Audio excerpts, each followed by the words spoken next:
¿Qué tal? Pues me da muchísimo gusto poder regresar a esta serie ¿De dónde saldrá el anticristo? Y esta será la parte número 5. Y vamos a tratar un tema bastante escabroso, un tema bastante enigmático, que es acerca de la muerte y la resurrección del anticristo. Muy bien.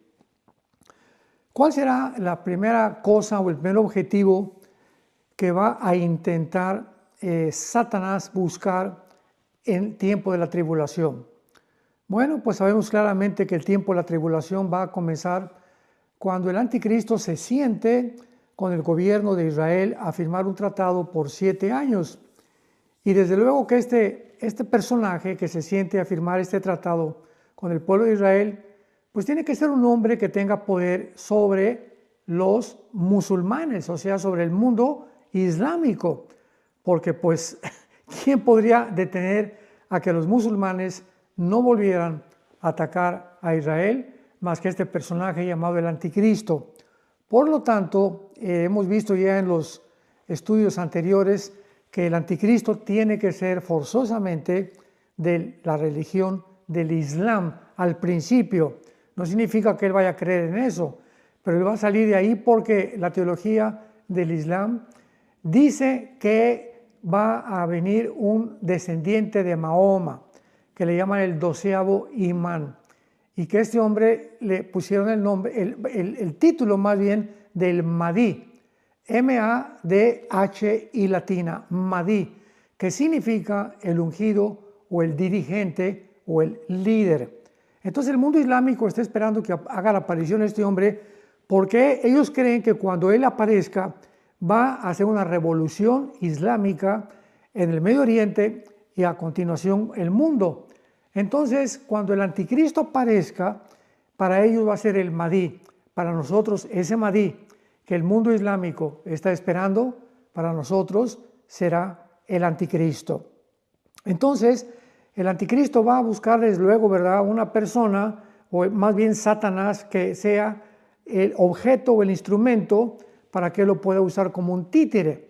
Entonces va a buscar a una persona, ¿verdad?, un ser humano llamado el anticristo, el cual será la semilla de la serpiente. Desde Génesis 3:15 va a ser el hombre de pecado, de acuerdo a 2 de Tesalonicenses capítulo 2 versículo 4, y el cual también cuando aparezca, él va realmente a desarrollar una ola de maldad inimaginable porque la iglesia ya no estará en el mundo. O sea, el poder que la iglesia ejerce en el mundo es como Jesucristo dijo, somos la sal de la tierra. Y la sal pues no impide la putrefacción, pero impide, ¿verdad?, que continúe la descomposición.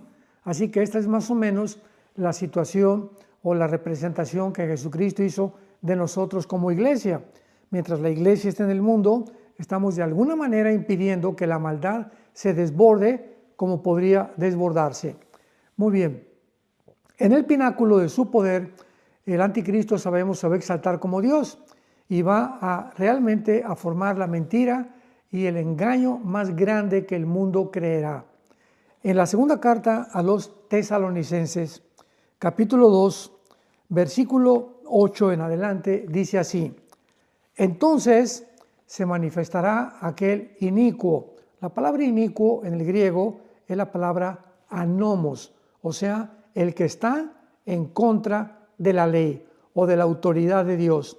Se va a manifestar aquel rebelde, podríamos también usar este adjetivo, a quien el Señor matará con el espíritu de su boca y destruirá con el resplandor de su venida.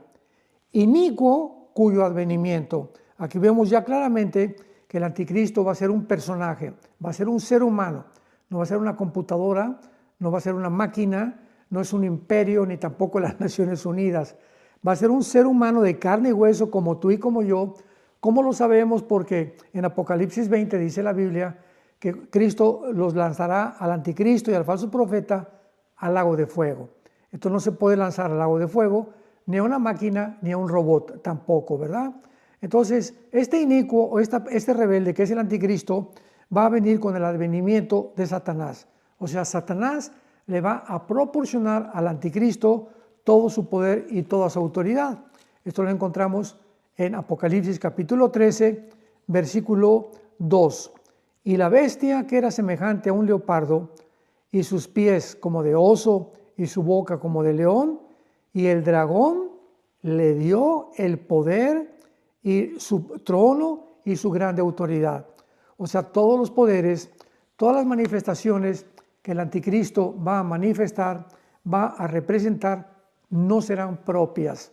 Él estará poseído completamente por un principado satánico, que dice Apocalipsis 11, 7 y 8, un principado que va a subir del abismo. O sea, un ángel caído que ocupó alguno de los liderazgos de imperios del pasado, que está actualmente prisionero en el abismo. Cuando el anticristo surja al escenario mundial, este principado satánico saldrá del abismo a poseer al anticristo. También vemos nosotros claramente que será al inicio de la tribulación, o sea, al inicio de los 3 años primeros y medio, que va a ser una alianza, el anticristo, tóxica, con un sistema religioso. Y esto lo encontramos en Apocalipsis capítulo 17, donde se retrata a una mujer ramera montada sobre una bestia. Sabemos claramente que la bestia es el anticristo y la mujer ramera que está arriba implica como un jinete arriba de un caballo dominando al caballo. El que tiene las riendas es el que controla al animal.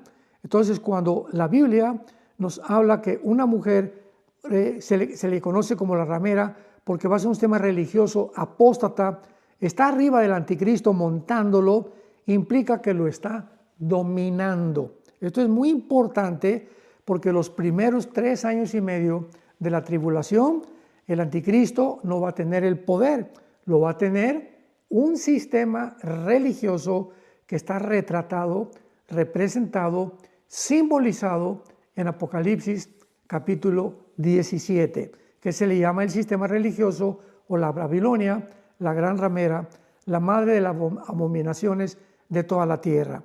Entonces aquí vemos claramente en Apocalipsis capítulo 17 que esta alianza tóxica entre el sistema religioso y el sistema político es tóxico, ¿verdad? Porque es por pura conveniencia.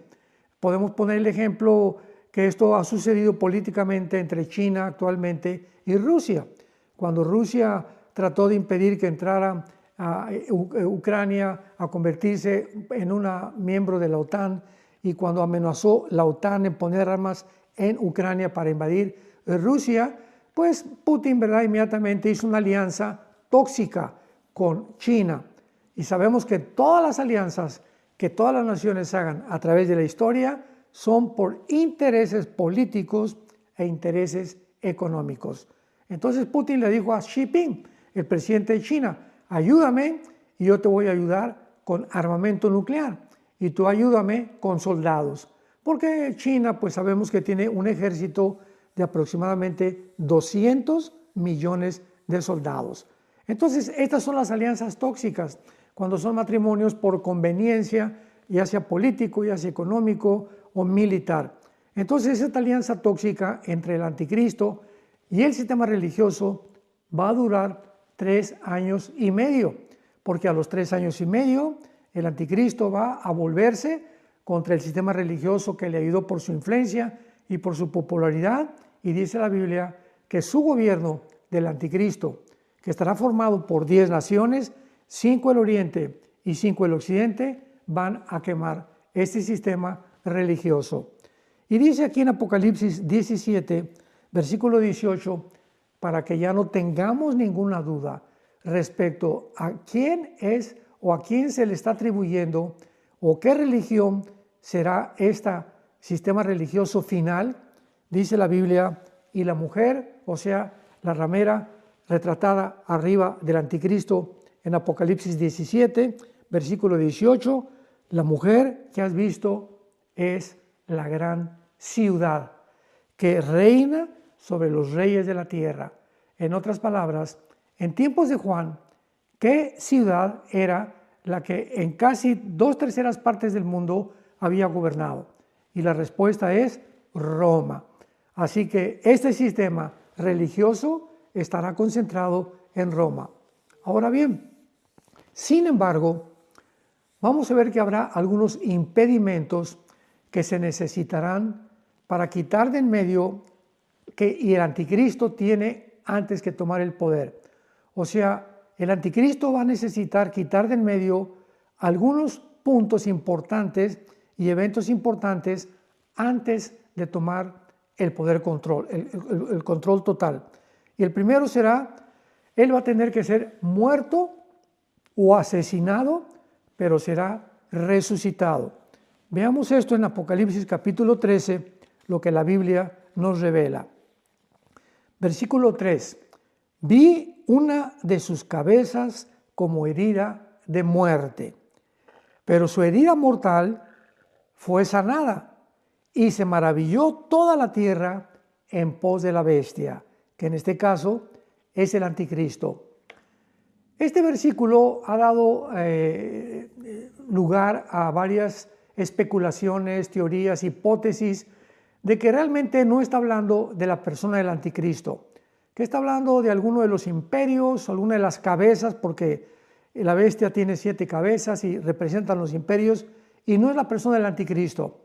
Pero ¿cómo podemos salir de dudas de que realmente el anticristo va a ser herido físicamente vamos a ver claramente que la palabra que se usa en el griego es un instrumento filoso. Está hablando de una espada, o está hablando de una daga, o está hablando de un cuchillo. Y lo vemos en el versículo 12 y 14 del mismo capítulo 13 del Apocalipsis. Y dice así el versículo 12. Y ejerce toda la autoridad, está hablando del falso profeta, ejerce la autoridad, el falso profeta, de la primera bestia, en presencia de ella, y hace que los moradores de ella adoren a la primera bestia cuya herida mortal fue sanada. Y el versículo 14 lo reenfatiza, y engaña a los moradores de la tierra con las señales que se le ha permitido hacer en presencia de la bestia, mandando a los moradores de la tierra que le hagan imagen a la bestia que tiene la herida de espada y vivió. Esto es muy importante porque vamos a examinar más detenidamente las palabras originales que se usaron en estos 3 versículos para demostrar que es algo físico y que el anticristo va a ser asesinado. Entonces, va a necesitar el anticristo ser asesinado antes de que pueda subir al poder. ¿Por qué? Porque lo dice el capítulo 13, versículo 3. Vi una de sus cabezas como herida de muerte, pero su herida mortal fue sanada y se maravilló la tierra en pos de la bestia.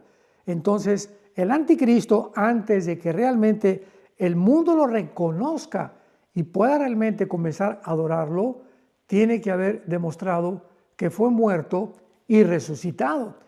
Y esto va a ser un evento, ¿verdad?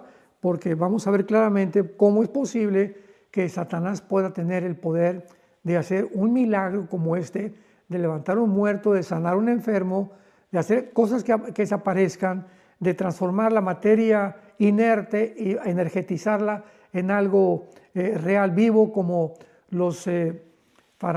cuando los brujos del faraón en Éxodo capítulo 7, recordamos que mandó Dios a Moisés y a Aarón a que le dieran una señal al faraón de que realmente Dios era el Dios de Israel. Pues aventó la vara Moisés en el suelo y ¿qué sucedió? Se convirtió en una serpiente, pero los brujos del faraón repitieron el mismo milagro. ¿De qué nos habla esto? Que realmente no conocemos lo que es el poder de Satanás. Satanás es un querubín caído con poderes extraordinarios, sobrenaturales, que tiene el poder de energetizar la materia. Como en este caso una vara, ¿verdad? Pues no tiene vida, no tiene células como un ser vivo, pero lo convirtieron los brujos en un reptil, igual que el milagro de Moisés. La única diferencia fue que la vara de Moisés se tragó a la culebra que los brujos tuvieron, dándonos a entender que el poder de Dios es mucho más grande que el poder de Satanás. Muy bien. En segundo lugar, para que el anticristo pueda realmente tomar el poder, se va a necesitar quitar de en medio, tendrá que terminar y quitar a todas las religiones que le hagan competencia. Estamos hablando del judaísmo, del islam, del cristianismo, del hinduismo, etcétera, etcétera. Porque los primeros 3 años y medio de la tribulación, de la semana 70 de Daniel, el Vaticano, que es el sistema religioso que está en Roma, va a ser una alianza tóxica con el anticristo, y el anticristo va de alguna manera a someterse a este poder religioso que también es político, de alguna manera por la influencia tan poderosa que va a tener el Vaticano. Así que tengamos cuidado de estar atentos a lo que va a pasar en el Vaticano por el poder impresionante que va a recobrar sobre las naciones y sobre los políticos. Pero después de los 3 años y medio, el anticristo va a decir, se acabaron las religiones. Aquí el único que canta va a ser yo, el gallo giro, como decimos en México. Entonces el anticristo va a hacer a un lado a todas las religiones y él va a imponer su propia religión. Y en tercer lugar, otra cosa que va a necesitar el anticristo para quitar en medio y para que él pueda surgir al poder, va a tener que matar a los 2 testigos de Apocalipsis capítulo 11, que tal vez sean Moisés y Elías, como tradicionalmente se ha creído. Es posible que ellos sean los 2 testigos, que van a hacer milagros, van a traer fuego del cielo a la tierra, van a atormentar a los seres humanos con las señales y las plagas que van a traer, y finalmente será la bestia que sube del abismo, Apocalipsis 11, 7 y 8, la que los matará, que será el anticristo. Entonces, cuando ya el anticristo pueda demostrar al mundo que tiene poder sobre la vida, que ya las religiones no van a existir y que él va a matar a los 2 únicos últimos opositores, que son los 2 testigos, el anticristo toma el poder. Ahora sí, abordemos con detenimiento la resurrección y la muerte del anticristo. Dice Apocalipsis capítulo 13, versículo 2, la bestia que era semejante a un leopardo, sus pies como de oso, su boca como de león, el dragón le dio poder, su trono y gran autoridad. Y su herida mortal fue sanada, versículo 3, y se maravilló la tierra en pos de la bestia. Vendrá el tiempo entonces cuando el anticristo reciba una herida de muerte. Sin embargo, esta herida, como hemos visto ya, ¿verdad?, mortal, va a ser sanada. Es claro que esto hará que el mundo pues quede maravillado, ¿verdad?, por su aparente resurrección, por lo que el mundo lo va a comenzar a adorar. Ahora, muy bien, dice la Biblia que pues es lógico que la tierra se va a maravillar a través de la bestia, porque todas estas señales además y prodigios mentirosos abundarán en el mundo, pero la atención estará centrada sobre el personaje del anticristo, porque esta persona será superior a todas las demás. Muy bien, veamos ahora a continuación de la forma como el anticristo va a ser muerto. El hecho de que el anticristo resucite ha parecido ir en contra de algunas declaraciones de Jesús, de que Él es el único poseedor de este poder. O sea, Jesucristo dijo en Juan 11, yo soy la resurrección y la vida. O sea, la vida está en poder de Él. Y esto ha causado que algunos teólogos hayan usado diferentes traducciones, como que será una resurrección falsificada, otros que no está dirigida a un individuo, que va a ser un imperio, como ya lo vimos.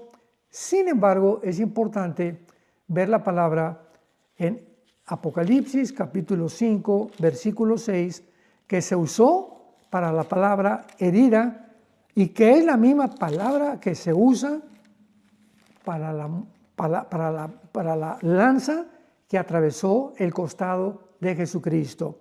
Apocalipsis 5, versículo 6. Y uno de los ancianos dijo: no llores.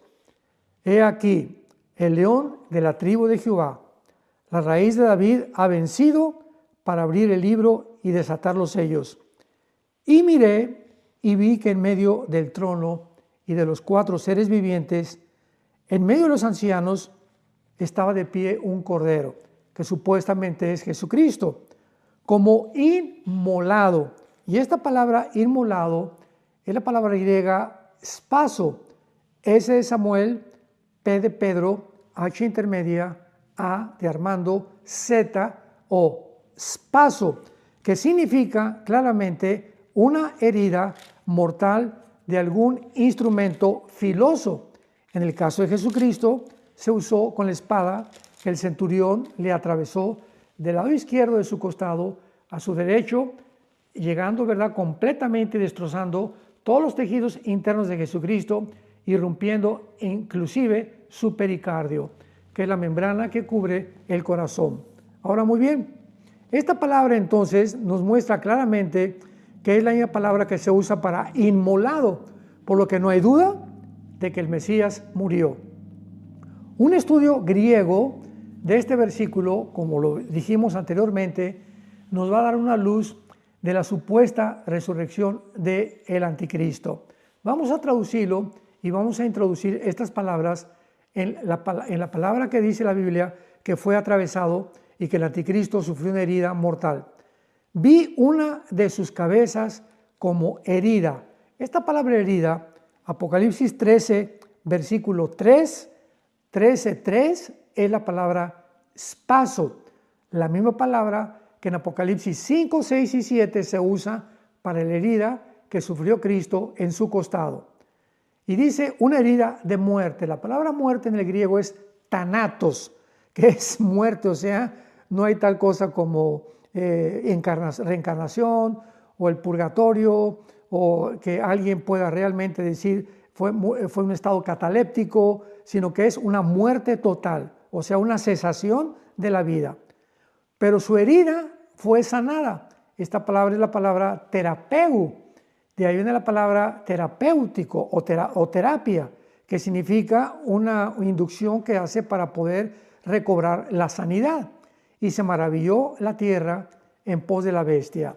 Ahora, veamos estas palabras griegas definidas en el diccionario griego y hebreo de la New American Standard, o sea, de la norma americana nueva del hebreo, que dice así.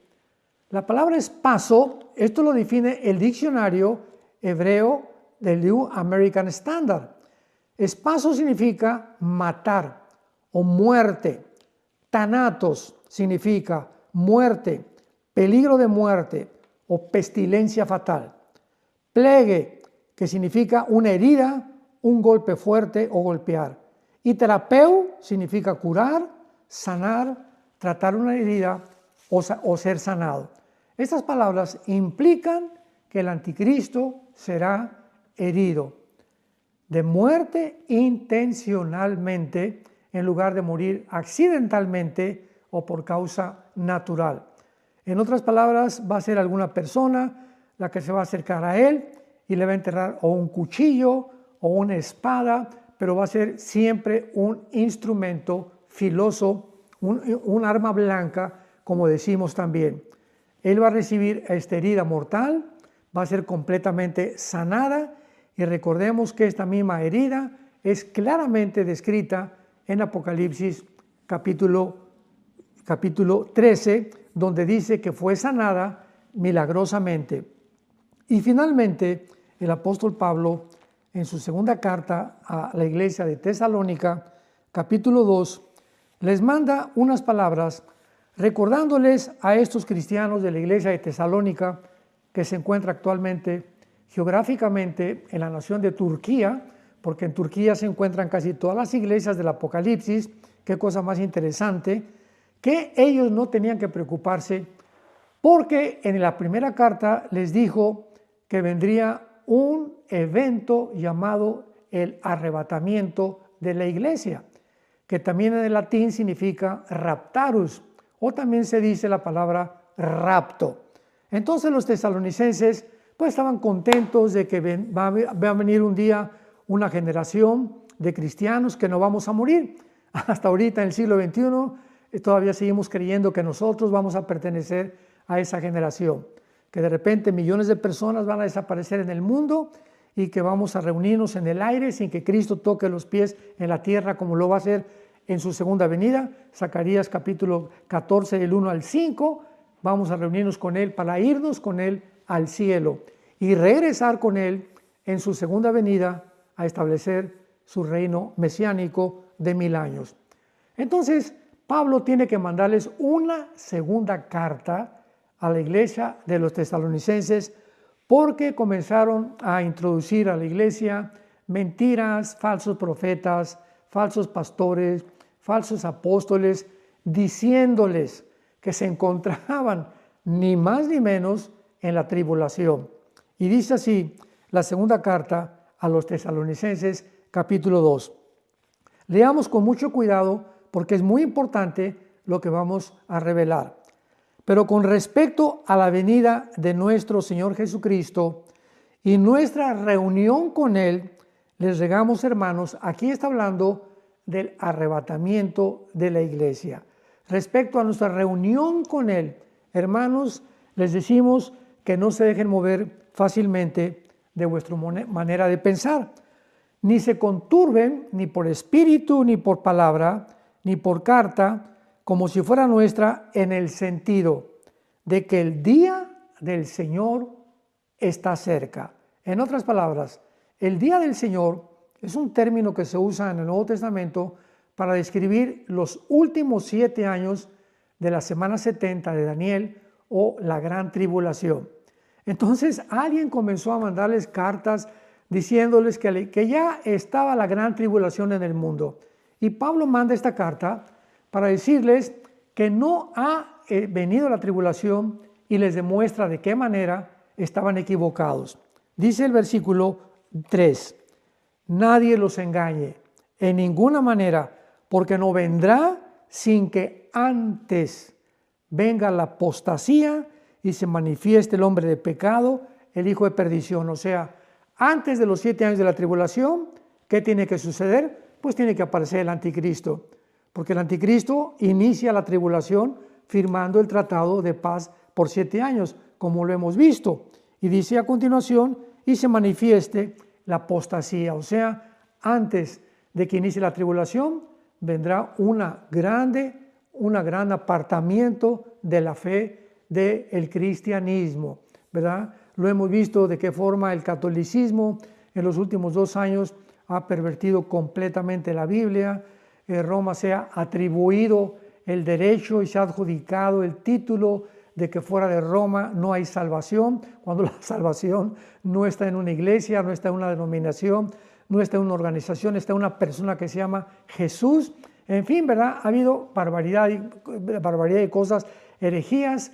Roma también impuso el celibato sacerdotal, que una persona para servir a Dios no tiene que casarse, cuando la Biblia manda. El apóstol Pablo a Timoteo en su segunda carta le dice, y en la primera carta, que los obispos tienen que ser casados. Entonces, ¿de dónde sacaron ese mito, verdad? Esa tontería, ese disparate de que no deben de casarse para servir a Dios. Bueno, esta es la apostasía en la que se encuentra y hay una desviación grandísima cada vez del cristianismo. Y dice más adelante el apóstol Pablo que este hombre de pecado, que este hijo de perdición, que ese no es el Papa, ¿verdad? Ese es el anticristo, se opone y se levanta contra todo lo que se llama Dios o es objeto de culto, tanto que se sienta en el templo de Dios como Dios, haciéndose pasar como Dios. El hecho que se mencione que el anticristo se va a sentar en un templo nos confirma la doctrina de que el tercer templo judío tiene que ser levantado.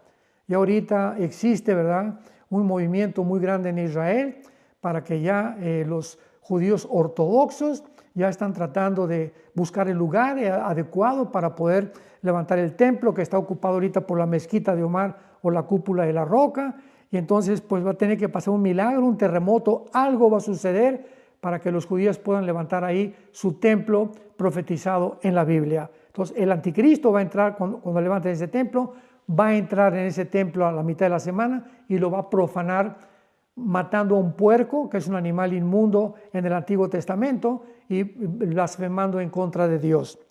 Y dice el versículo 5, que no se acuerdan cuando yo a ustedes les contaba esto, y ahora ustedes saben lo que lo detiene. O sea, hay un poder invisible, espiritual, deteniendo al anticristo, que no se manifieste todavía. Y dice, a fin de que a su debido tiempo sea manifestado. Pero ya está en acción el misterio de la iniquidad. Solo que hay quien al presente lo detiene. ¿Quién es el que está deteniendo ahorita que no se desborde la maldad, como se va a desbordar cuando haga su aparición el anticristo y la iglesia ya no está en el mundo? Bueno, sabemos que es la presencia del Espíritu Santo en la iglesia la que está impidiendo, como la sal de la tierra, como la luz del mundo, que la maldad se desborde como podría desbordarse. Así que cuando venga el arrebatamiento de la iglesia, vendrá un desbordamiento, verá como un dique, como una presa que se rompe y se viene como un tsunami de maldad en el mundo entero. Los demonios van a subir del abismo, los ángeles caídos se van a manifestar físicamente, un principado satánico va a poseer al anticristo y Satanás será su última fiesta que tendrá antes de que venga Cristo y lo destruya. Así que pues en esta serie de dónde saldrá el anticristo, que ya hemos visto anteriormente, el territorio geográfico de donde saldrá, que será el Medio Oriente, específicamente del área de Siria y de Irak, de ahí saldrá el anticristo. Estamos viendo ahora a continuación, desarrollando este tema con más detalles y mucho más ampliamente. Pero vamos pues en este momento a darle gracias a Dios para que si tú no tienes a Jesús en tu corazón, lo invites como tu Salvador. Antes de que venga este mare magnum, esta marea alta que va a arrasar con el mundo con tanta maldad que muy pocos se salvarán. Puedes inclinar tu rostro y decirle: Señor, te pido perdón por mis pecados. Te doy gracias de haber muerto por mí en la cruz, que a los 3 días fuiste resucitado, y te pido que, como creo que vives, que entres a mi corazón como mi Señor y como mi Salvador. Porque te lo pido y te doy las gracias en el nombre de Jesús. Amén. Que Dios los bendiga y nos veremos próximamente para la 6ª parte de esta serie.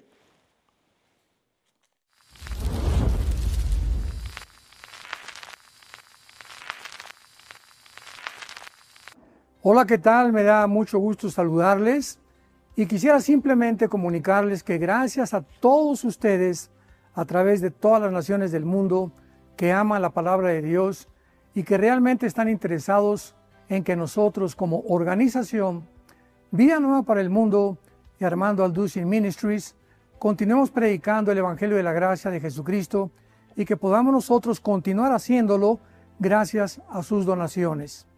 Este año cumplimos 46 años de ministerio, 46 años donde hemos predicado, hemos enseñado, hemos tenido seminarios y de diferentes formas de estudios bíblicos alrededor del mundo y hemos pensado y considerado de una forma fiel el Evangelio de la sana doctrina de Jesucristo.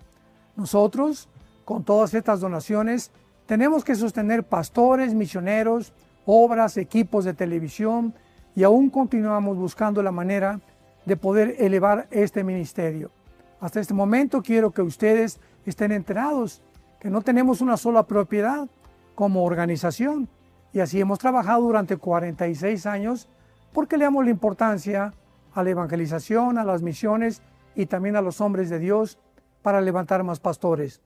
Le damos las gracias y que pueda Dios con su gracia tocar sus corazones y que puedan ustedes invertir en un terreno donde es fructífero, porque creemos que ha producido bastante buen fruto para la gloria de Dios. Gracias, muchas gracias por sus aportaciones y por las donaciones que sabemos ustedes continuarán haciendo para que podamos continuar siendo fieles en la predicación del Evangelio de la gracia de Dios. Que Dios les bendiga.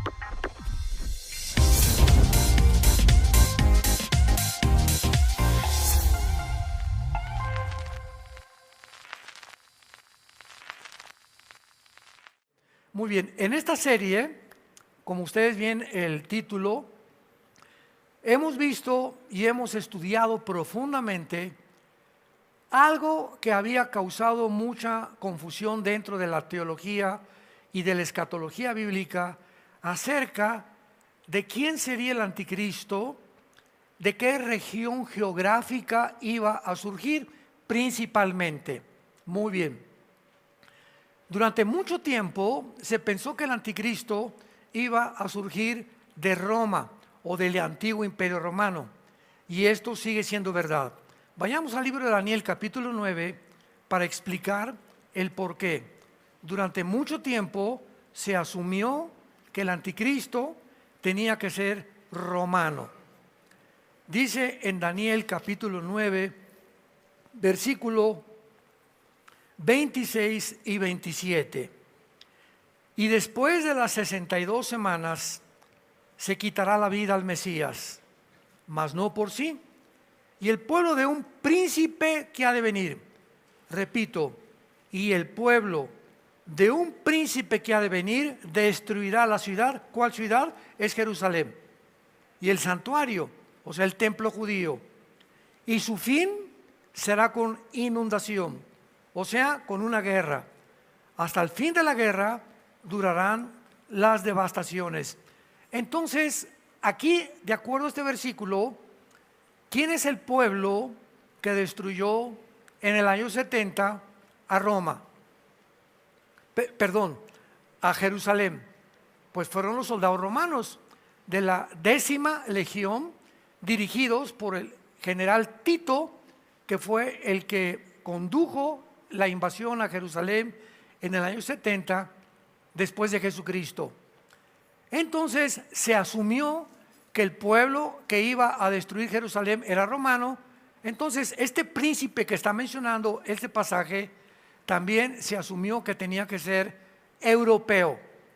Sin embargo, hemos visto ya en los últimos meses, en los últimos años, tal vez desde hace 10 años, no más, estudiando profundamente las Escrituras, que la Biblia es de revelación progresiva. O sea, Dios no nos revela un cuadro perfecto. Dios nos da como un rompecabezas, una pieza aquí, otra pieza aquí, otra pieza aquí, otra pieza aquí. Pero Dios no nos deja completar el rompecabezas hasta que llegue el tiempo de que se cumplan esas profecías. ¿Me van siguiendo? Muy bien. Entonces, en este último siglo XXI en el que estamos viviendo, se han precipitado los acontecimientos con una velocidad tan vertiginosa, como lo saben, casi guerra nuclear, Ucrania contra Rusia. Hace 2 días se prepara la OTAN para ir a la guerra contra Rusia y seguir defendiendo a Ucrania. El presidente Donald Trump hace un pacto con Salmán, en Arabia Saudita, de billones de dólares con Qatar. Entra al pacto Al-Jolani, el líder exguerrillero y exterrorista de Siria, y toda la gente diciendo, ¿verdad? ¿Cómo es posible que el presidente haga estas cosas? ¿Cómo es posible en Europa? O sea, siempre tenemos la tendencia a juzgar antes de ver los resultados, porque es la tendencia humana. Entonces, hasta que no sepamos qué es lo que está de por medio precisamente, nos atrevemos a juzgar las cosas. Me han bombardeado a mí con muchas preguntas al respecto. Y me han dicho, oye, pero ¿cómo ya sabemos que Trump traicionó a Israel? Y les digo, miren, vamos a entender la situación de lo que está pasando en el mundo. Número 1, Estados Unidos, antes de que el presidente entrara últimamente como el nuevo administrador de esta nación, tenía una deuda de 35 trillones de dólares. Estados Unidos, muy bien.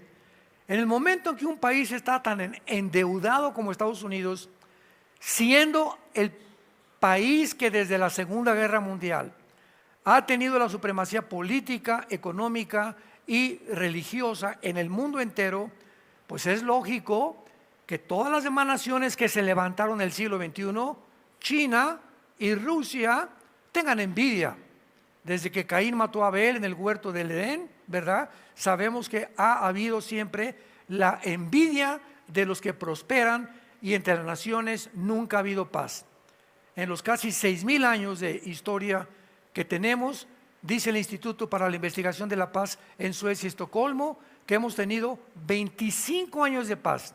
Repito, en 6,000 años de historia, 25 años de paz. La historia humana ha sido guerras y guerras y guerras desde el inicio de la humanidad. Y Cristo dijo que van a seguir hasta que Él regrese. Entonces, al darnos cuenta de esta expansión que existe en el mundo de las guerras y de todo lo que está sucediendo, el presidente Trump tenía en primer lugar que solucionar el problema económico. Porque Putin, su arma secreta contra Estados Unidos era levantar otra moneda que no fuera el dólar como la moneda de reserva para comprar el petróleo. Entonces el presidente Putin le habló a Rusia, le habló a Xi Jinping, le habló a China, perdón, le habló a los árabes, vamos a hacer una moneda y compremos el petróleo que no sea el dólar, ya sea con el yuan, la moneda de China, o con la moneda de Rusia. Y esto se gestó hasta hace unos 2 o 3 meses más o menos con el famoso BRICS.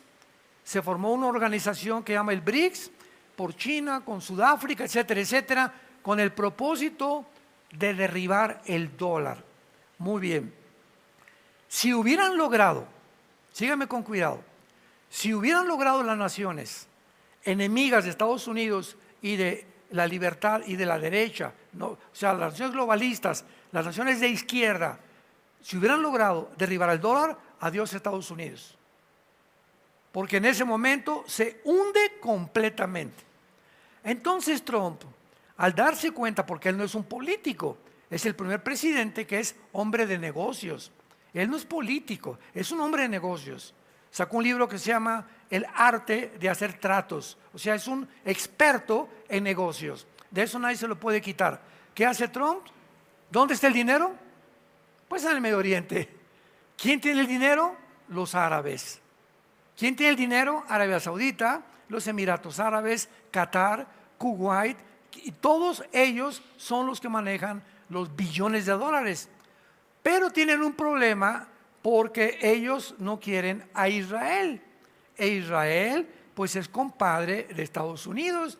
Estados Unidos ha protegido a Israel desde la Segunda Guerra Mundial en contra de los árabes y de Irán, porque Irán no son árabes, son persas. Entonces Trump llega y dice, mira Netanyahu, si quieres atacar a Irán y ahorita meterte en Gaza, hazlo, pero ¿sabes una cosa? Yo me lavo las manos. Vamos a hacer un trato, pero ya sabes que desde lejecitos te voy a mirar y los vamos a respaldar. Pero vamos a dar al mundo la impresión de que tú y yo estamos completamente enojados. Todo es estratégico. Y los medios de comunicación, CNN y todos los medios de televisión y de radio, ya Estados Unidos olvidó a Israel. Estados Unidos va a hacer un pacto con los árabes para que dentro de Israel haya 2 estados. Mentiras, mentiras, mentiras en tiras de TikTok y de todas las redes sociales mentirosas que hay. Entonces va con Arabia Saudita y hace un tratado con él y les dice, ¿por qué aquí en el Medio Oriente nos estamos peleando? Hay millones de dólares en petróleo. ¿No les parecería? Vean ustedes lo que hace un negociador. Les dice a los árabes, el presidente Trump, ¿No les parece que haríamos un paraíso, un centro turístico multimillonario en el Medio Oriente? Más que la Riviera Maya y que la costa francesa y que Acapulco y que Veracruz. Entonces, ¿para qué no estamos peleando? Inmediatamente se les hinchaban los ojos. Oye, tiene razón este gringo, ¿verdad? ¿Para qué vamos a invertir en Gaza, levantar una ciudad ahí en Gaza, etcétera, etcétera? ¿Para qué vamos a hacernos amigos? Vamos a firmar tratados. Y firmaron un tratado por más de 6 billones de dólares que con ese dinero lo mandan a Estados Unidos en drones, en armamento, Estados Unidos con Arabia, y cubre la deuda que tenía Estados Unidos. Entonces, una vez que Trump logra lo que él prometió, Make America Great Again, hagamos de Estados Unidos otra vez una gran nación. Una vez que logra eso, entonces se comienzan a acomodar todas las demás piezas y el mundo comienza a entender que no tiene un pelo de tonto el presidente Trump. Y hay paz ahorita en Ucrania y Putin no quiso entrar ahorita con Zelensky, pero hay paz ahorita entre la India y los pakistanes. Ya el Irán tiene prohibido bombardear a Israel. Los Hutis, el grupo terrorista de Yemen, ya se calmaron. En Gaza ya entraron Israel con la operación Gedeón a acabar con todos los de Hamás, con el permiso de los mismos árabes. Inaudito. Y ahora, ¿cuál es el problema?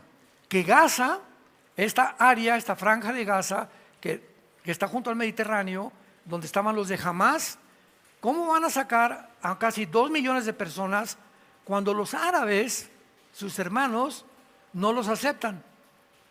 No los aceptan en Egipto, no los aceptan en Siria, no los aceptan en Irak. Entonces, ¿qué dijo el presidente Putin? Digo, el presidente Trump: vamos a proponerles a los habitantes de Gaza mandarlos a Libia o permitir restaurar Gaza, hacer una ciudad impresionante con edificios, con hospitales, pero sin Hamás. Y el problema está en que los árabes no les conviene, síganme con cuidado, no les conviene que saquen a los habitantes de Gaza, porque Gaza es el territorio geográfico que son vecinos de Israel. Y mientras haya árabes terroristas queriendo exterminar al Estado de Israel, si lo sacan, Israel queda completamente aislado y va a defenderse con más seguridad de sus enemigos. Entonces, esta es la razón por la cual las naciones árabes no aceptan a los habitantes de Gaza, precisamente porque no les conviene, porque es un punto estratégico, militar, geográfico, estar junto a la nación de Israel. Ya vimos lo que pasó el 7 de octubre, ¿verdad? Que entraron más de 1,200 de Hamás de Gaza y mataron a más de 1,000 judíos civiles, quemando a los niños, a las niñas y violando a todas las mujeres. Esta situación que está sucediendo en el mundo, todo está profetizado en la Biblia. Hay muchas cosas que no están profetizadas, pero este está profetizado. Permítanme darles un ejemplo. Todos los que han leído Zacarías 5, me imagino que nadie, ¿no? Ya nada más me sé Juan 3:16, hermano. En Zacarías capítulo 5, el profeta del Antiguo Testamento, en ese capítulo hay una profecía de hace 2500 años, donde el profeta Zacarías ve un efa. Efa es el símbolo del comercio del Medio Oriente en el Antiguo Testamento. Equivalía como a 3 o 4 litros de grano, más o menos. Efa. Entonces, el profeta ve volar un efa, y que ese efa lo meten dentro de un recipiente como de plomo, y una mujer se sienta sobre el efa, lo cierran en una caja de plomo, y ve el profeta a 2 mujeres que parecían como cigüeñas, que lo elevan y lo llevan volando a la tierra de Sinar. ¿Y qué es la tierra de Sinar? ¿O la tierra de los caldeos? Babilonia del Antiguo Testamento. Si ven ustedes, Babilonia es la tierra de Sinar, o la tierra de los caldeos, o la Mesopotamia del Antiguo Testamento. Una tierra entre dos ríos, el Tigris y el Éufrates. Entonces, esta profecía nos habla que el comercio en los últimos tiempos ya no iba a estar en la bolsa de valores de Wall Street, en Nueva York, sino que el comercio se iba a transferir, iba a ser trasladado al Medio Oriente. Y cuando Trump dijo hace 4 días, hagamos el Medio Oriente comercio y no guerra, se me pusieron así los pelos de punta, acordándome de la profecía de Zacarías y de Apocalipsis 18, donde se menciona una ciudad comercial del mundo que se convierte en el centro del comercio internacional por el anticristo. ¿Qué tan cerca estamos que venga Jesús por nosotros? Yo no sé si hoy mismo o mañana. Pero todos estos eventos conmocionan completamente al mundo que conoce la Biblia, a los cristianos que conocemos la Biblia y a los que estamos esperando a Jesús. Pero lo que está pasando en el mundo ahorita, todo es cada día algo nuevo, cada semana algo nuevo. Ahorita me sorprendió que ahora que nombraron al nuevo Papa Leo XIV, en el segundo día que él dijo que él quiere ser el mediador de todas las guerras en el mundo, la India y Pakistán suspendieron y pusieron un cese al fuego. Putin le puso un cese al fuego allá en Ucrania. En el Medio Oriente, Irán dijo que no va a seguir bombardeando temporalmente a Israel. Los Hutis, el grupo terrorista de Yemen, la península arábica, cesaron de mandar cohetes. Cuando dijo el Papa, quiero ser el mirador, de repente hubo paz. ¿Tendrá poderes sobrenaturales este hombre? ¿Será coincidencia que al otro día que él haya dicho eso, ¡pum!, de repente, lo que hace meses no se puede haber, sucedió? ¿Qué se está moviendo en el aire espiritual para que de repente ahora toda la concentración sea en el Vaticano? Hoy en la mañana, no sé cuántos de ustedes vieron la inauguración del oficio o de el papel que este Papa está jugando. Hizo la primera misa de todo su servicio y había el vicepresidente de Estados Unidos, Vance, estaba Zelensky, estaba Felipe y con su esposa los reyes de España, estaban rabinos judíos, había pastores evangélicos, había gente de la India, había brujos, había de todas las sectas del mundo entero. Ahí se concentraron todos para presenciar la primer misa del Papa Leo XIV. Y por mucho tiempo se ha pensado que el Papa era el anticristo. Están muy equivocados. El Papa nunca será un anticristo, el Papa. Ah, no, hermano, es que es el falso profeta. Ayer consiguen la conferencia en el Congreso de Líderes en México. Mi mensaje fue el Papa y el falso profeta, para demostrar que el Papa no es ni el anticristo ni el falso profeta. Toda esta información es por no conocer la palabra de Dios. Pero ahora estamos estudiando la muerte y resurrección de Jesucristo y vamos a ver claramente que antes de que termine el mundo vienen 7 años de tribulación. Dios nos saca del mundo de una forma sobrenatural a través del famoso rapto de la iglesia, y durante estos 7 años dice la Biblia que Satanás y sus ángeles y los demonios vendrán al mundo a terminar la labor que han hecho durante siglos de poder corromper a la raza humana, de poder autodestruirnos a todos. Y dice en Apocalipsis 9 que el abismo se va a abrir para que los millones de demonios que están ahí salgan a la superficie de la tierra y atormenten a todos los seres humanos por determinado tiempo. La pregunta es la siguiente: en esta última parte de la tribulación, cuando Satanás, junto con sus ángeles caídos y demonios, sean soltados para aterrorizar a los seres humanos, hay dos preguntas importantes. Número uno, ¿es posible que Satanás se aparezca en el mundo y sus ángeles visiblemente?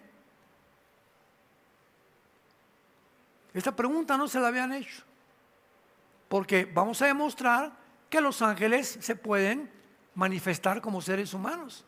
Y en la Biblia se han aparecido como seres humanos. Y los ángeles caídos tienen la misma naturaleza que los ángeles que sirven a Dios. ¿Será posible que se manifiesten visiblemente y que llegue el momento, cuando venga el rapto, que crea el mundo, que vinieron los extraterrestres y que los que desaparecimos nos llevaron los ovnis, y que Satanás y sus ángeles caídos convenzan a los seres humanos que son extraterrestres y que ellos van a ofrecer otra narrativa de que la creación no es bíblica, sino que fueron semillas, voy a hablar más tarde, que sembró el universo y que ellos nos llevan a otras galaxias? ¿Será posible que eso suceda? Lo vamos a ver. Y la segunda pregunta será, ¿cuál será realmente la reacción de los seres humanos al ver los milagros que van a realizarse los ángeles caídos y Satanás y la persona del anticristo y el falso profeta? Bueno, veamos muchas veces al comentar acerca del lanzamiento de Satanás del cielo, los comentaristas les ha sido muy difícil realmente explicar de qué manera se van a manifestar en el mundo. Y antes de ser lanzados del cielo, todas estas entidades espirituales se escondían detrás de un velo que no los vemos ahorita. No vemos a ningún ángel, ¿verdad?, caído. Los demonios tampoco los podemos ver. Todos trabajan a través de un velo atmosférico. Entonces hay un mundo invisible que nos revela Jesucristo en la Biblia, que está poblado por demonios, ángeles caídos y su jefe Lucifer. Entonces este velo donde se escondían ellos se va a quitar y se van a manifestar tal como son, pero disfrazados posiblemente de extraterrestres. Vamos a comprobar esto y veamos, por ejemplo, en donde se escondían antes los ángeles y Satanás. Job, el libro de Job, capítulo 1. Veamos 3 pasajes donde se encontraba detrás este escenario que ahorita no lo podemos ver. Job capítulo 1, versículos 6 y 7. Un día vinieron a presentarse delante de Jehová los hijos de Dios, entre los cuales vino también Satanás. Y dijo Jehová a Satanás: ¿de dónde vienes? Respondió Satanás: de rodear Toluca. Eso dice. No somos tan importantes para él, ¿verdad? No, de rodear la tierra entera.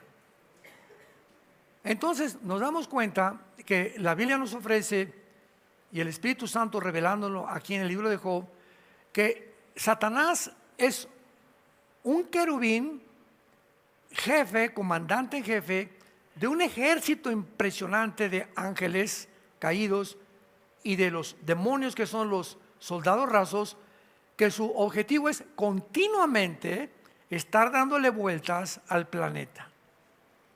Y continuamente él y los que lo acompañaban, sus ángeles caídos, ¿verdad?, pasan por Toluca, no sé cada cuándo, por México, por todos los países, continuamente están buscando hoyos. Llegan a Toluca y los demonios que hacen trabajo sucio le dicen a Satanás: hoy ahí en Tlalnepantla o ahí en Metepec hay una familia que el hombre metió pornografía a su casa. ¿Cómo? Sí, metió pornografía. Váyanse contra esa familia. Cuando un hombre ve pornografía en su casa y se dice cristiano, le abre la puerta en el cielo atmosférico para que entren demonios a su casa y ataquen a sus hijos menores de edad.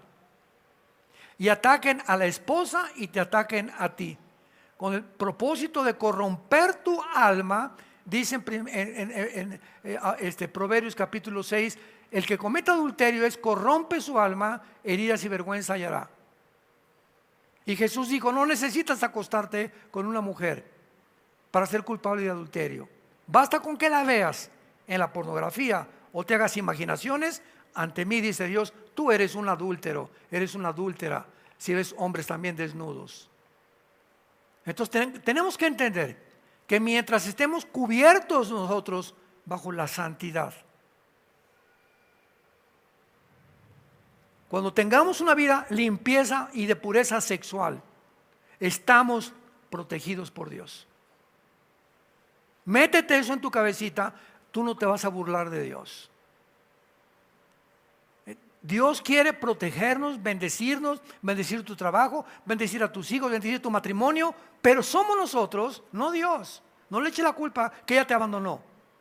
Nosotros somos los que lo abandonamos cuando jugamos con el pecado, creyendo que vamos a obtener un beneficio o un placer, cuando es todo lo contrario. Veamos otro ejemplo en Efesios capítulo 2. Efesios en el Nuevo Testamento, capítulo 2. Versículos 1 y 2. Estos pasajes nos revelan cómo opera el diablo. Y él les dio vida a ustedes cuando estábamos muertos en vuestros pecados y delitos, en los cuales anduvimos en otro tiempo. Se supone que ya en este tiempo ya no andamos así. En otro tiempo viviendo. En otro tiempo seguíamos la corriente del mundo, conforme al príncipe de la potestad del aire, el espíritu que opera en los hijos de desobediencia. Aquí a Satanás se le llama el príncipe de la potestad del aire. En Job, ¿de dónde vienes? De rodear la tierra. El territorio de operaciones de los demonios y de los ángeles y de Satanás es de la atmósfera para abajo, porque la palabra aire, apúntalo, en el griego es A de Armando, E de Enrique, R de Raúl. Veo que casi nadie apunta. Qué tristeza. Ahí en tu vida, pues no trajiste la Biblia, pues ¿cómo vas a apuntar? Bueno, la palabra air significa atmósfera. Entonces, muy bien, él opera de la atmósfera hacia abajo. Antes, dice la Biblia, cuando no éramos cristianos, seguíamos la corriente de mi compadre. Oye, compadre, vamos a la vecina emborracharnos. Voy contigo, compadre. Oye, que hay unas muchachonas por acá esperando. Me voy contigo también. Oye, que esto y que el otro, te propongo un negocio que vamos a transar y el que no transa no avanza. Le entro yo también. Seguimos una corriente donde el mundo va de arriba hacia abajo. O sea, no saben que van y no se dan cuenta cuando se van a estrellar. Y si te mueres antes de que tú tengas a Cristo en tu vida, te condenas eternamente. Y era el camino que seguíamos. Y viene Cristo, que hace antes de que nos estrelláramos, viene y nos rescata, y ahora vamos en contra de la corriente del mundo. Ahora vamos hacia arriba y no hacia abajo. Tenemos la vida eterna y una promesa de una vida mejor, de bendiciones más grandes para mi matrimonio, para mi familia, para mi trabajo. Vamos para arriba. Pero hay cristianos que en lugar de ir arriba y habiendo sido sacados por Dios, se regresan otra vez a la corriente de donde Dios te sacó. ¡Qué locura! Creyendo que el mundo te da más que lo que te da Dios. ¡Qué locura! Ahora vean cómo trabaja Satanás. Los que no trajeron Biblia ya saben que no se van a ir en el rapto, ¿verdad? Este espíritu, la palabra opera, es la palabra griega energeo. Energeo. De ahí viene la palabra energía. Muy bien. Satanás maneja y manipula la energía. Hay energía en las plantas, en todo el universo, todo es energía. Hay diferentes formas de energía por todos lados. Muy bien. Nosotros como seres humanos tenemos un cerebro, y en el griego es nous, o sea, la mente. Y la energía principal del ser humano se maneja aquí en mi cabeza. Lo que yo pienso es energía. Ahora, ¿esta energía es negativa o esta energía es positiva? Toda la energía negativa que yo pueda tener afecta mi corazón, mi hígado, mis pulmones, mi estómago, mi sistema gastrointestinal, mis piernas, mi circulación, mi sangre, mi piel. Toda esa energía, sin que nos demos cuenta, se descubrió hasta 1960 del siglo pasado. Y le llamaron enfermedades psicosomáticas. Psicomente, soma cuerpo. O sea, descubrieron los médicos que la forma como tú piensas te produce o deterioro de tu salud o te produce salud. Y se comprobó con el estrés. Una persona que está bajo el estrés continuamente va a tener un pulso muy alto, va a tener pulsaciones del corazón muy elevadas, va a tener una circulación completamente desastrosa. Hay personas, por ejemplo, las personas amargadas, no todas, el 80% tienen artritis. Descubrieron que la artritis era de gente amargada. Todas esas preocupaciones impiden tu salud. Y ahora están vendiendo millones de pastillas tranquilizantes. Millones. Nunca el mundo había consumido tantos anestésicos, tranquilizantes, Prozac y Valium y cochinadas, ¿verdad? ¿Por qué? Porque vas con el doctor y te dice: yo no te puedo cambiar, te voy a dar un chocho para que cuando te pongas así medio locochón, te lo tomes y te calmes. Y hasta ahí llega la cosa. Entonces te drogan más, porque opera al contrario. Son químicos que entran al tema nervioso y cuando te falte, va a estar peor de lo que estabas antes. Pero es el mundo. Opera en la energía de los seres humanos. Y el propósito, por favor, abran los ojos. Son palabras fieles y verdaderas. El propósito de ellos es volverte loco. Volverte loca. Hacerte creer que con una mujer puedes ser más feliz que con la que estás casado. Hacerte creer que el alcohol te puede por un tiempo hacerte olvidar la muerte o que se fue chencha y no me avisó, etcétera, etcétera, pues me emborracho. Hacerte creer que el dinero lo es todo en la vida. Hacerte creer que puedes vivir sin Dios y te hace creer que tú eres Dios. Ese es el fracaso y la caída del ateísmo. Una persona que dice atea es una persona que está contradiciéndose filosóficamente y moralmente y espiritualmente, va a acabar muy mal. Porque no somos dioses. Fuimos creados a la imagen y semejanza de un Dios, y mandó a Jesucristo su Hijo a darnos vida y vida en abundancia. Entonces, ¿cómo es posible que tú, conociendo a Jesucristo, regreses a revolcarte otra vez en el lodo de donde Dios nos sacó? Así es como opera Satanás. Y cuando venga, imaginémonos en la tribulación lo que va a hacer. Veamos el último pasaje en Efesios capítulo 6, versículo 12. El mismo libro de Efesios, versículo 12. Porque no tenemos lucha entre nosotros, lo puedo traducir, contra sangre y carne. En ustedes nos revela el Espíritu Santo. No es la guerra entre tú y tu suegra. El problema no lo tienes con tu esposo ni con tu esposa. No es contra los comunistas, ni contra los nazis, ni contra el Islam. La guerra no es entre ustedes. Hay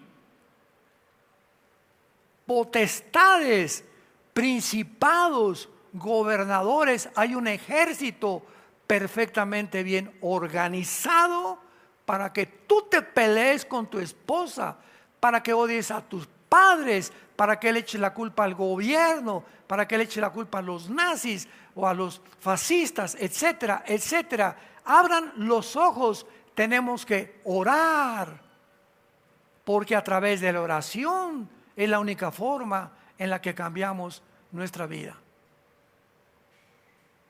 ¿Tienes problemas en tu matrimonio? No te vayas a emborrachar, por el amor de Dios. Ni creas que otra te va a hacer más feliz. Se calcula estadísticamente que las personas que se casan por tercera vez tiene más probabilidades de casarse antes de los 5 años, volverse a divorciar. Si no pudiste con una, ¿cómo vas a poder con la otra? ¿Cómo vas a poder después de 2? ¿Cómo crees que vas a poder con 3? ¿Cómo pudo Elizabeth Taylor, la actriz más bella del siglo XX, Elizabeth Taylor, casarse 9 veces? Es que este no lo hace, este tampoco, este no me da mis palomitas en la noche, este no me hace masajito en los pies antes de acostarme, este no tiene cara de Garfio, este no se parece a Rambo. Y así a la gente recorriendo, creyendo que hay una mujer o que hay un hombre que vas a encontrar en esa persona o en esa mujer la felicidad. ¿Y cuál es el problema? Que estas mujeres y estos hombres están buscando a alguien que los haga felices, y Cristo viene y nos dice: tú haz feliz a tu esposa. Maridos, amen a vuestras mujeres como Cristo amó a la iglesia y se sacrificó por ellas. Mujeres, trata de hacer feliz a tu esposo. Que él no responda, déjamelo a mí, dice Dios. Pero no huyas con otro hombre, no huyas con otra mujer, porque te va a ir de mal en peor. Es la locura del ser humano. Están organizados potestades, principados, gobernadores, huestes espirituales de maldad, que son los demonios, en las regiones celestes. Ahora, muy bien, todas estas escrituras nos han revelado que Satanás recorre el mundo, como lo acabamos de comprobar, de manera invisible, ¿verdad? Príncipe de la potestad del aire, la atmósfera para acá. Y esto lo identifica operando en una dimensión espiritual, en el cielo atmosférico, en el aire. Ahora, ¿qué hay en el aire? Ahorita estoy hablando y aquí está pasando la charrita del cuadrante, FM, AM, está en ondas de Wi-Fi pasando, atraviesan las paredes. Estamos en un mundo que no vemos, de ondas de energía cruzando por todos lados. Por eso prendo el radio y una onda desde Rusia viaja por el espacio, llega a mi radio, fibra óptica, como le quieras llamar, y oigo la conversación que tiene ahorita o lo que está pasando en Roma. Es un mundo completamente que estamos unidos por un mundo invisible. ¿Quién creen ustedes que usa las ondas de radio y de la televisión? ¿Quién? ¿La Madre Teresa? Satanás. Entonces, yo me meto a la televisión y veo un programa. Cuídate de ver un programa de pornografía o películas que demasiada violencia, porque me va a afectar mi mente. Cuídate de estar checando y creyéndole a CNN todas las mentiras que dice, que de 100 son mentiras. Cuídate de lo que lees en los periódicos, las revistas que compras. Estamos un mundo inundado de mentiras. ¿Por qué? Porque en Juan 8:44 se le llama a Satanás el padre de las mentiras. Primera de Juan 5:19 se le llama a Satanás, que tiene el control del mundo entero, operando en las mentes de los seres humanos para producirles esquizofrenia, psicosis, paranoias, intentos de suicidio, que deja a tu esposa, mata a tus padres, véngate. Todas estas ideas, ¿dónde están? Aquí. ¿Quién me las puso? ¿Vinieron de la nada? No, no vinieron de la nada. Pero ahora que conocemos la Biblia, nos cuidamos de llenar la mente con la palabra de Dios. ¿Cuántos de ustedes se levantan en la mañana, abren la Biblia? Yo casi siempre lo hago en los Salmos. Es un ejemplo, lo puedes abrir en cualquier parte que Dios te guíe.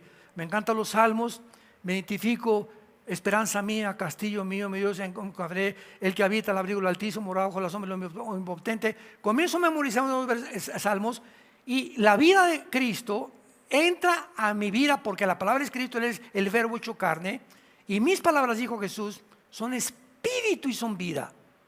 Entonces, cuando leo la Biblia, no estoy leyendo a Shakespeare, ni a Octavio Paz, ni a ningún otro escritor famoso. Eso me da conocimiento intelectual, pero al poner mi atención en la Biblia, sale sin que nos demos cuenta. En el mundo invisible sale algo que entra a mi espíritu, que nadie me puede dar más que la Biblia. Y al entrar a mi espíritu hay una semilla cuando recibí a Cristo que comienza a romperse mientras más Biblia leo y la memorizo, y comienza a romperse y a crecer como una plantita y comienzo a dar fruto. Desde que tú te convertiste, ¿cuál es tu fruto? Pregúntate. Desde que tú te convertiste, ¿a cuántas personas les has hablado de Jesús? Ay, hermano, tengo 5 años que soy cristiano y déjame ver. A nadie. Por eso eres una persona religiosa, no eres cristiano, no te engañes. Fuimos llamados para hablar de Jesús. Para decirle a la gente, oye, compadre, fíjate que alguien cambió mi vida, se llama Jesús. No te puedo decir más, pero descubrí que Él vive, que Él resucitó de los muertos. Y le pedí que entrara a mi vida y está en mi vida y voy a comenzar a seguirlo. Ese es suficiente testimonio para que le des a tu familia y a tus amistades. Esto lo identifica, vuelvo a repetir, operando en un cielo atmosférico. Además se nos revela que Él emplea un ejército de entidades espirituales de maldad para controlar e influir en el mundo entero. La gente cree muchas veces, choqué porque fueron circunstancias de la vida, me pasó esto por un accidente, y sin embargo no estamos luchando con accidentes de la vida o al azar. Todo, ¿verdad?, son enemigos invisibles cuya existencia es más real que la nuestra. ¿Por qué digo esto? Porque ellos existían antes que nosotros. El mundo espiritual fue creado por Dios antes que nosotros. Sin embargo, cuando Satanás entre a la dimensión física, ya no se va a ocultar detrás de una dimensión invisible, ni tampoco detrás de cortinas. Cuando esto ocurra, otro problema para Satanás y sus ángeles caídos será que saben que el tiempo es corto. Apocalipsis 12:12.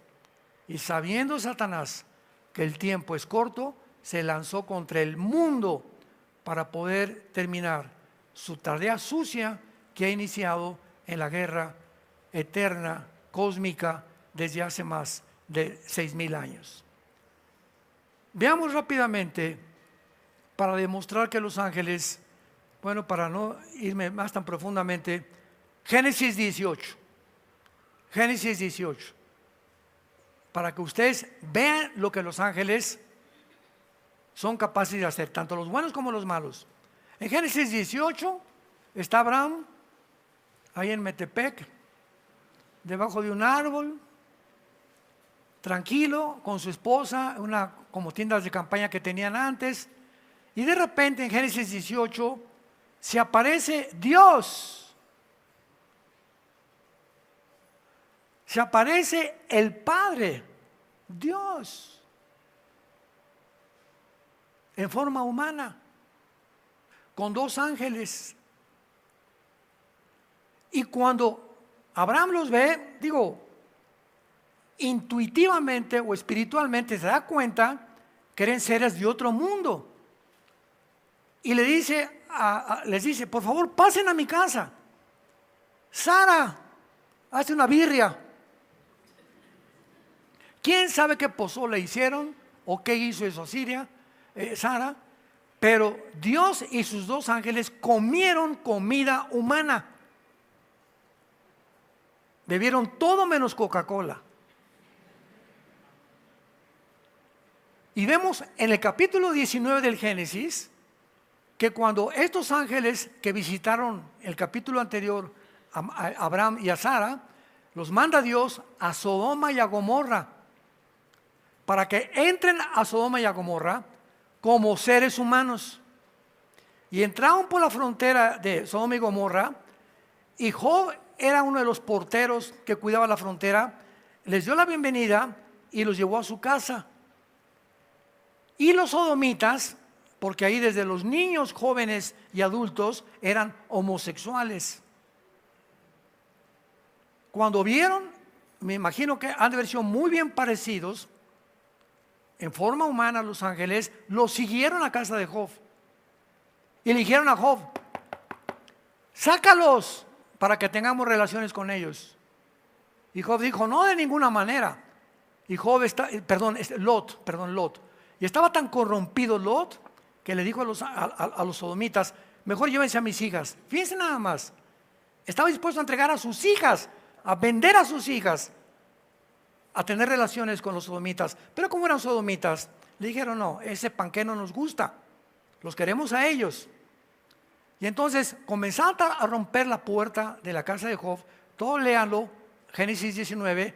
Y entonces uno de los ángeles abrió la puerta y los dejó ciegos a todos. Y le dijeron a Job, ve con tu familia y avísales, vámonos porque Dios nos envió a sacarte de esta ciudad, que va a destruirla a Dios porque ya está contaminada de tal grado que no tiene solución.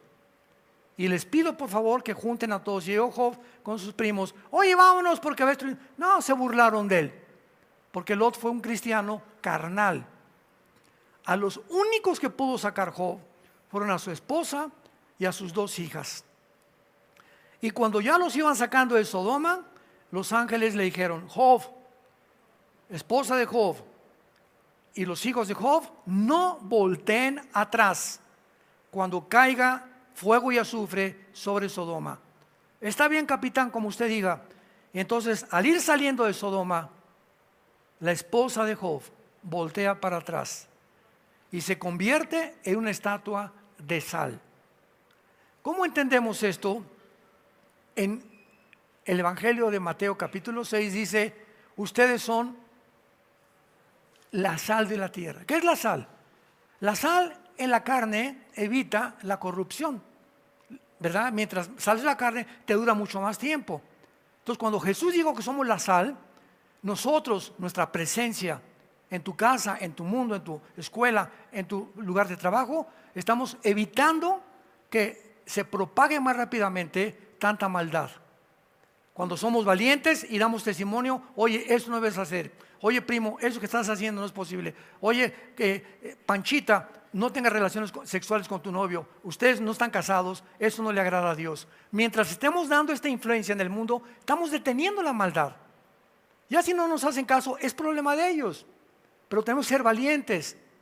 Entonces, la esposa de Job, de Lot, se convierte en estatua de sal, porque dijo Jesús en el libro de Lucas, en el Evangelio de Lucas, acuérdense cuando venga de la mujer de Lot. Acuérdense qué cosa está diciendo Jesucristo, que cuando yo venga va a haber muchos cristianos cuya sal perdieron su sabor. Ya no son ni salan a nadie en el mundo. Cuando te contaminas con el mundo y sigues la corriente del mundo, dejas de ser influencia y de darle sabor a la vida de tantas personas que están completamente congestionadas espiritualmente en su estómago espiritual de tanta maldad y de tanto pecado. Pero vemos que los ángeles pueden comer, pueden beber. Cuando Jesús resucitó, los ángeles quitaron la piedra. Cuando fueron las mujeres a la tumba de Jesús, se les apareció un ángel a las mujeres y le dijo, a quien buscan, los ángeles pueden tomar forma humana. Y tal vez se repita esto en el tiempo de la tribulación. Y la pregunta es, en esta mañana, ¿realmente estás tú seguro? ¿Estás segura? Que si tú te murieras hoy en la noche, no sé, una embolia, un ataque cardíaco, un accidente de tránsito, lo que sea, ¿estás tú seguro, segura, 100% seguro, que no importa la hora que te mueras, te vas a ir al cielo? No me digas ni conteste nadie. ¿Estás segura que te vas al cielo? Si tú no estás seguro ni segura que te vas al cielo, ¿por qué es? Porque no tienes a Cristo. Porque cuando recibes a Cristo nos dice, el que tiene al Hijo, tiene la vida. Y vengo a darles vida eterna. Entonces cuando yo muera voy a morir en paz. No importa la hora que venga por mí, voy a morir en paz. Porque mi alma le pertenece a Él. Pero si tú no tienes esa seguridad, asegúrate en este mismo día de tener a Jesús en tu vida. Y si no estás seguro, si no estás segura, acompáñenme con esta oración. Te damos gracias, Dios y Padre de Jesucristo nuestro Señor, de haberlo enviado a este mundo para darnos a conocer quién eres. El que conoce al Hijo, conoce al Padre. Y el que recibe al Hijo, recibe al Padre. Gracias por tan grande sacrificio en la cruz, porque tú fuiste crucificado, muerto, enterrado y resucitado a los 3 días, para que al levantarte de la tumba nos diera la esperanza que nosotros también, si creemos en ti y te seguimos, vamos a volver a vivir juntamente contigo. No se turbe vuestro corazón, dice Jesús. No tengan miedo, manada pequeña. Mayor es el que está entre nosotros que el que esté en el mundo. Voy a la casa de mi Padre a preparar lugar para todos ustedes que me han recibido y me han seguido, para que cuando yo venga ustedes estén conmigo, y si me fuere regresaré y os tomaré a mí mismo, para que donde yo estoy ustedes también estén. El que tiene al Hijo tiene la vida. El que no tiene al Hijo, aunque tenga una religión, no tiene la vida eterna, porque la vida está en el Hijo, no está en ninguna religión. Gracias, Señor, por darnos la vida eterna, el arrepentimiento de nuestros pecados y la promesa que muy pronto, tal vez más pronto de lo que nos imaginamos, vamos a estar contigo. En esta mañana dile a Jesús con todo tu corazón, si tú no tienes esta seguridad: mi Señor y mi Dios, te pido que me perdones mis pecados. No he vivido conforme a ti ni a tus mandamientos. No he vivido, Señor, en el camino de la verdad. Lávame con tu sangre preciosa que derramaste en esa cruz, y dame el poder que yo no tengo de cambiar mi manera de vivir. Vengo a ti, Jesús, a abrazarte en la cruz para que tengas misericordia de mi vida, porque teniéndote a ti en mi vida tendré el poder de vivir la corta vida que tenemos enteramente para ti, porque te lo pido y te doy las gracias en el nombre de Jesús. Amén.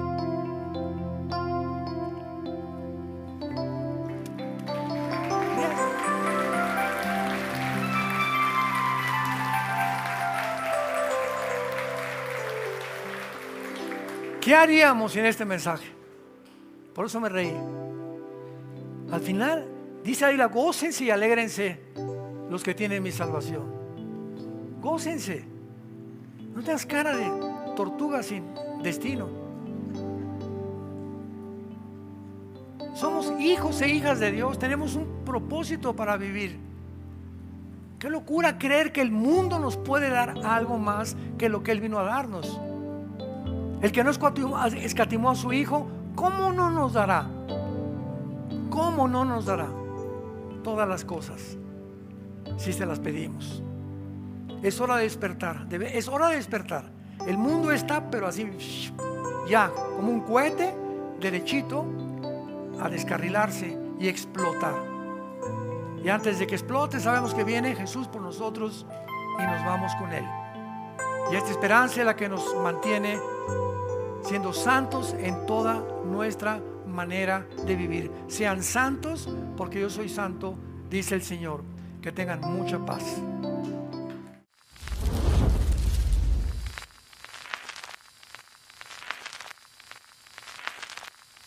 Hola, ¿qué tal? Me da mucho gusto saludarles y quisiera simplemente comunicarles que gracias a todos ustedes a través de todas las naciones del mundo que aman la palabra de Dios y que realmente están interesados en que nosotros como organización Vida Nueva para el Mundo y Armando Alducin Ministries, continuemos predicando el Evangelio de la gracia de Jesucristo y que podamos nosotros continuar haciéndolo gracias a sus donaciones. Este año cumplimos 46 años de ministerio, 46 años donde hemos predicado, hemos enseñado, hemos tenido seminarios y de diferentes formas de estudios bíblicos alrededor del mundo y hemos pensado y considerado de una forma fiel el Evangelio de la sana doctrina de Jesucristo. Nosotros, con todas estas donaciones, tenemos que sostener pastores, misioneros, obras, equipos de televisión y aún continuamos buscando la manera de poder elevar este ministerio. Hasta este momento quiero que ustedes estén enterados que no tenemos una sola propiedad como organización y así hemos trabajado durante 46 años porque le damos la importancia a la evangelización, a las misiones y también a los hombres de Dios para levantar más pastores. Le damos las gracias y que pueda Dios con su gracia tocar sus corazones y que puedan ustedes invertir en un terreno donde es fructífero, porque creemos que ha producido bastante buen fruto para la gloria de Dios. Gracias, muchas gracias por sus aportaciones y por las donaciones que sabemos ustedes continuarán haciendo para que podamos continuar siendo fieles en la predicación del Evangelio de la gracia de Dios. Que Dios les bendiga.